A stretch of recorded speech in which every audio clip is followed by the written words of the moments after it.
मेरा नाम प्रकाश है। मैं उत्तराखंड की सबसे ऊंची पहाड़ी के नज़दीक गांव का रहने वाला हूं। मैं ज़्यादातर समय अपने दोस्तों के साथ बिताता हूं और इधर-उधर घूमता रहता हूं। मैं और मेरे दोस्त अक्सर खूब खेला करते थे और मस्ती किया करते थे। एक दिन हम सभी दोस्त एक पेड़ के नीचे बैठकर बातें कर रहे थे और काफ़ी हंसी मजाक कर रहे थे। मेरे दोस्त रजत ने हम दोस्तों की बातों ही बातों में एक बात बताई। दोस्तों, तुम्हें पता है पास वाले जंगल में एक भूत है और वो रात में बर्फीली पहाड़ों पे घूमता रहता है। कहते हैं कि उसका साया जिस पर भी पड़ता है वो मर जाता है या उसकी कोई खबर नहीं मिलती। मैं इन सब बातों पर बिल्कुल विश्वास नहीं करता था और ना ही अपने दोस्तों को करने देता था। मैं रजत से बोला, अच्छा रजत, अगर ऐसी ही बात है तो आज शाम हम उधर ही चलते हैं। रजत नहीं मानता है उधर जंगलों में जाने के लिए, पर मेरे दोस्त और मैं उसको मना ही लेते हैं और चल पड़ते हैं शाम में। मैं उधर पहुंचता ही हूँ और अपने दोस्तों से आगे चलने लगता हूँ और खेल खेल में पेड़ों के पीछे छिप छिप के आवाज़ें निकालने लगता हूँ। मेरे दोस्त और रजत डर जाते हैं काफ़ी और मैं उनको काफ़ी देर डराने के बाद उनके सामने आ ही जाता हूँ और हंसता रहता हूँ। फिर सब मुझे गालियाँ सुनाने लगते हैं, पर अचानक से सब चुप हो जाते हैं। मैं समझ जाता हूँ कि अब वो मुझे डराने की कोशिश कर रहे हैं और मैं पीछे मुड़ के नहीं देखता हूँ। पर थोड़ी ही देर में रजत और बाकी दोस्त वहाँ से भाग जाते हैं। मैं पीछे मुड़ के देखता हूँ तो मुझे कुछ दिखाई नहीं देता है, पर अजीब सा ज़रूर महसूस होता है। तो मैं भी कुछ ही देर में अपने घर की ओर चल पड़ता हूँ। कुछ दिन बीत जाते हैं, पर कोई दोस्त मुझसे बात नहीं करता है। मुझे लगता है कि ये मुझसे नाराज़ हो गए हैं और मुझे देखते ही इधर उधर निकल जाते हैं और कुछ बोलते नहीं हैं। अब कुछ रातों से मुझे अजीब से सपने आ रहे थे। एक रात मुझे फिर डरावना सपना आया और मैं जाग जाता हूँ और अपने मम्मी पापा को देखता हूँ। फिर पास में लेटे बड़े भाई के साथ सो जाता हूँ। मेरा डर खत्म हो जाता है। अगली सुबह जब उठता हूँ तो देखता हूँ मेरे भाई मरा पड़ा है और डर के मारे मैं वहाँ से भाग जाता हूँ। मैं इतना डर जाता हूँ कि उसके अंतिम संस्कार में भी नहीं जा पाता हूँ। फिर कुछ दिन ऐसे ही बीत जाते हैं। कुछ दिनों तक मैं शांत ही रहता हूँ और एक दिन रास्ते में मुझे रजत मिल ही जाता है। मैं उसे रोक कर पूछ ही लेता हूँ कि तुम मुझसे बात क्यों नहीं कर रहे हो और मुझे देखते ही इधर उधर क्यों भाग जाते हो? तुमने आखिर उस दिन ऐसा देखा क्या? तुम जब उस पेड़ के पास खड़े थे तो तुम्हारे पीछे हमने एक साया देखा था। और रजत ये बात बोलते ही वहाँ से चला जाता है।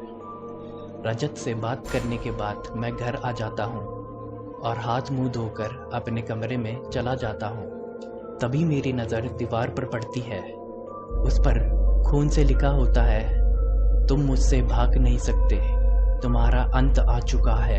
मैं ये सब पढ़ते ही डर जाता हूँ। मुंह से आवाज़ नहीं निकल रही होती है और पसीने आने लगते हैं। कुछ पलों बाद मेरी नज़र कमरे के शीशे पर पड़ती है और मैं उसको ध्यान से देखता हूँ कि उसमें एक क्रैक आया हुआ है। लेकिन जहाँ तक मुझे याद था कि घर से निकलने से पहले उस शीशे में कोई क्रैक नहीं था। मैं उस शीशे को देख ही रहा होता हूँ, अचानक उस शीशे में एक परछाई दिखती है और मेरे पीछे खड़ी होती है और मैं जोर से चिल्ला देता हूँ और आंखें बंद कर लेता हूँ। मेरे चिल्लाने से मेरी माँ रूम में आ जाती है और बोलती है कि क्या हुआ, क्यों इतना डरा हुआ है? मैं आंखें खोल के देखता हूँ कि ना दीवार पे कुछ लिखा है और ना ही शीशा टूटा हुआ है। सब एकदम पहले जैसा हो जाता है, जैसे कि ये सब जो हुआ वो सिर्फ एक मेरा वहम हो। मेरे पास कुछ शब्द नहीं होते हैं माँ को बताने के लिए। बस मैं उस कमरे से बाहर आ जाता हूँ और हॉल में जाके चुपचाप बैठ जाता हूँ। माँ ये सब देखकर हैरान भी थी और परेशान भी थी, जैसे कि मैं आजकल अजीब बर्ताव कर रहा हूँ। उसी रात को जब मैं सोने जाता हूँ तभी मेरे दिमाग की घंटी सी बजती है कि मैं पिछले इतने दिनों से कर क्या रहा हूँ। मुझे कुछ गिनी चुनी ही बातें याद थी, बाकी जैसा मैं भूल ही गया हूँ। कुछ देर बाद मुझे कब नींद आ जाती है ये सब सोचते सोचते मुझे पता ही नहीं चलता है, और अगली सुबह हो जाती है। अगले दिन मेरी माँ मुझे खाना देती है और बोलती है कि शाम को कहीं और मत जाना। शाम में मैं तुझे एक बहुत बड़े तांत्रिक बाबा के पास लेकर जाऊंगी। मैं समझ जाता हूँ कि माँ ऐसा क्यों बोल रही है, तो मैं उनको कुछ बोलता नहीं हूँ और खाना खा के वहाँ से चला जाता हूँ। इसी बीच कब शाम हो जाती है पता ही नहीं चलता, और मैं अपनी माँ के कहने पर उनके साथ चल देता हूँ। रास्ते में मेरी माँ बताती है कि वो तांत्रिक बहुत ही बड़े चमत्कारी बाबा हैं और उनके पास लोग बहुत दूर दूर से आते हैं और अपना इलाज करवाते हैं। माँ आगे बोलती है कि तू कुछ दिनों से ना जाने कहाँ गायब सा रहता है और खोया खोया रहता है। अगर कोई भी बुरा साया या किसी की भी नज़र तेरे को लगी होगी तो वो तुझे ज़रूर ठीक कर देंगे। मैं उनकी किसी भी बात का जवाब नहीं दे पाता हूँ, बस चलता रहता हूँ। चलते चलते रात हो जाती है और हम एक जंगल के बीच में एक छोटी सी झोपड़ी के सामने पहुँच जाते हैं।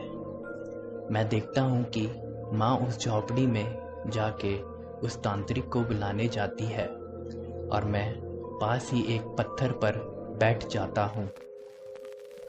कुछ ही देर में माँ बोलती है कि उस तांत्रिक ने हमको प्रतीक्षा करने के लिए बोला है, और उसी प्रतीक्षा में काफ़ी रात हो जाती है।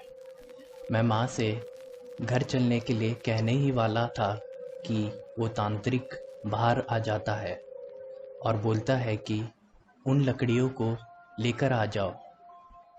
मैं लकड़ियाँ उठा के एक जगह रख देता हूँ और वो तांत्रिक उसमें आग लगा देता है और मंत्र पढ़ने लगता है।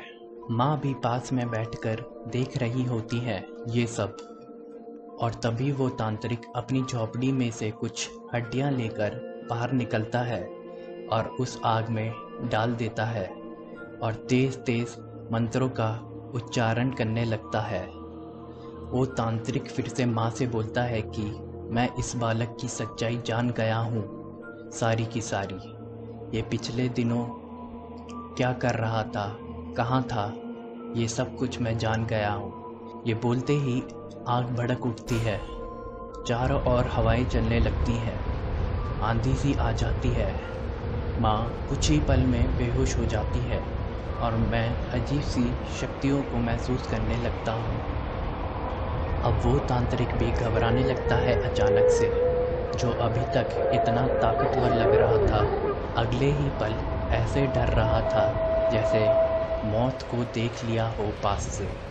मैं ये सब देखते देखते बेहोश होने लगता हूँ और उस तांत्रिक को भागते हुए देखता हूँ। मैं जब आंखें खोलता हूँ तो देखता हूँ कि सुबह हो चुकी है। मैं अपनी माँ को जगाता हूँ। माँ थोड़ी देर में होश में आ जाती है और बोलती है कि क्या हुआ। मैं बोलता हूँ कि हम बेहोश हो गए थे और वो तांत्रिक भाग गया था।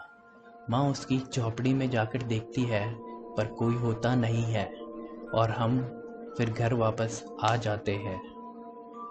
कुछ दिनों बाद मेरे माँ बाप वहाँ से चाचा के घर 4 दिनों के लिए काम से चले जाते हैं और घर पर मैं अकेला रह रहा होता हूँ। दूसरी रात को मैं आग जला के बैठा होता हूँ और देखता हूँ कि ठंड अचानक बढ़ रही है। मैं और लकड़ियां आग में डाल देता हूँ और आग को बढ़ा देता हूँ, पर ठंड अब और लग रही होती है मुझे। न जाने क्यों ऐसा हो रहा था। तभी मुझे याद आता है कि जब कोई भूत आसपास होता है तो ठंड सी महसूस होने लगती है और मैं काफ़ी डर सा जाता हूँ और अपनी नज़रें इधर उधर घुमाता हूँ। मुझे अब और तेज़ आवाज़ें आने लगती हैं। मैं बोलता हूँ कि कौन है, चले जाओ, और मैं मौका देखते ही वहाँ से भागने लगता हूँ।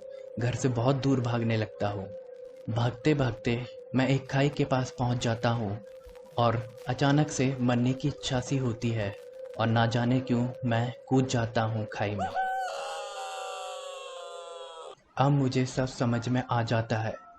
जब मैं जंगल में अपने दोस्तों के साथ खेल रहा था, उसी दिन घर जाने से पहले मेरे शरीर में एक साए ने प्रवेश कर लिया था, जिसकी बात मुझे रजत ने बताई थी। ये वही साया था जो उन पहाड़ियों में भटकता रहता था। अब उस साए के जैसे मैं भी भटकने लगता हूँ और लोगों पर कब्जा करने लगता हूँ। जानते हो कि ये सब मैंने तुम्हें क्यों बताया है? क्योंकि